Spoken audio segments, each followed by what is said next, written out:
পরীক্ষার সময় দেখবেন সারা রাত জেগে জেগে পড়ে, 12টা 1টা 2টা 3টা। কিরে ঘুমাস না কেন? বলে ভাই কালকে পরীক্ষা রে ভাই, কালকে পরীক্ষা, খুব টেনশন মাথায়। একটি প্রশ্ন আমাদেরকে সবাই করে, হুজুর how can we get the good result in examination? কেমন করে পরীক্ষায় ভালো ফলাফল করব? এই প্রশ্ন সকলের মাঝে আছে না নাই? আমাদের মাঝে এই প্রশ্নটা বিরল।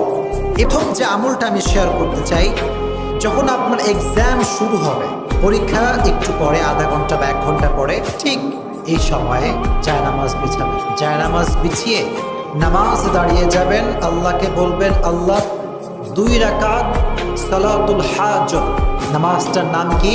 সালাতুল হাজত। এটার নামাজ আমি আদায় করছি, 2 রাকাত পড়বেন। স্পেসিফিক কোনো রুলস এবং রেগুলেশন নাই যে অমুক সূরা পড়তে হবে, তমুক সূরা পড়তে হবে, এরকম কোনো নিয়ম নাই। আপনি যেটা করবেন সেটি হচ্ছে নামাজ দাঁড়াবার পূর্বে নিয়ত করবেন যে আমি 2 রাকাত সালাতুল হাজতের নামাজ আদায় করছি, এবং নামাজ আদায় করার পরে আপনি আল্লাহর কাছে দোয়া করবেন। নাম্বার আমল। 2 নাম্বার যে আমল আপনি করবেন, হলে যখন লেখা শুরু করবেন তখন কি শুধু লেখা শুরু করবেন না, লেখা শুরু করার পূর্বে বিসমিল্লাহ পড়বেন। বিসমিল্লাহ সকলে পড়বেন তো ইনশাআল্লাহ।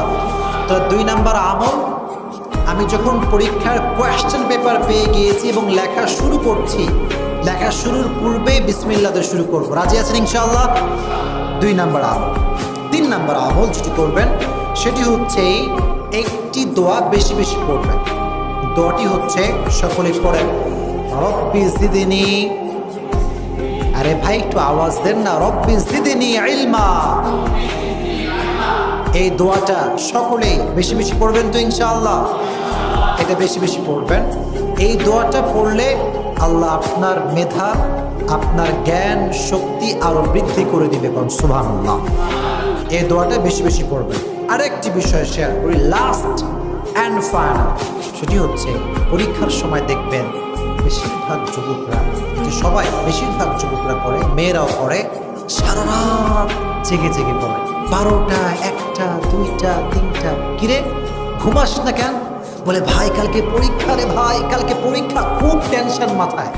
মনে রাখবেন, রাত 2টা 3টা পর্যন্ত আপনি পড়লে মাথার ভেতরে কিচ্ছু থাকবে না। এটা লিখে রাখতে পারেন আপনি, কিচ্ছু থাকবে না। কেন থাকবে না আমি বলি। রসুল বলেছে যারা রাত জাগে বেশি আর সকালে এসে ঘুমায়, তাদের লাইফে কোনো বরকত থাকে না, কোনো বরকত থাকে না। আমি আপনাকে ইনশিওর করতে পারবো কোনো বরকত আপনি পাবেন না। আর রাতে যখন ঘুম হয় না, সকালে যখন আপনি এক্সাম হলে যাবেন, দেখবেন সব বিক্ষিপ্ত মানুষ, সব আওলা ঝাওলা। কিরে নেশাখোর মনে হবে নিজেকে, নেশাখোর। কথা বলেন ঠিক কিনা? রাত জাগবেন না। কি করবেন আমি বলে দেই। রাতের বেলা পরীক্ষার সময় বিশেষ করে আগে আগে ঘুমাবেন। পরে পরে না, আগে আগে? আগে আগে। কিভাবে ঘুমাবেন আমি বলে দেই। ঠিক এশারের নামাজের পরে ঘুমিয়ে যাবেন, রসুলের হাদিস থেকে পরামর্শ দিচ্ছি। এবং ঠিক আপনি 3টা বা 3:30টার সময়, অর্থাৎ সালাতুত তাহাজ্জুদ যে সময় আদায় করা হয় শেষ রাত, এই রাতে উঠে যাবেন। সকলে বলেন ইনশাআল্লাহ। এই রাতে উঠলে উপকার হবে 2টা। জবান খুলে বলেন কয়টা? 1 নাম্বার উপকার, আপনি তাহাজ্জুদ পড়তে পারবেন। তাহাজ্জুদ পড়ে যদি আপনি দোয়া করতে পারেন, আল্লাহর হাবিব বলেছেন সব দোয়া আল্লাহ যদি কবুল নাও করে, তাহাজ্জুদের সময় দোয়া করলে আল্লাহ কবুল করে না। সুবহানাল্লাহ পড়ে।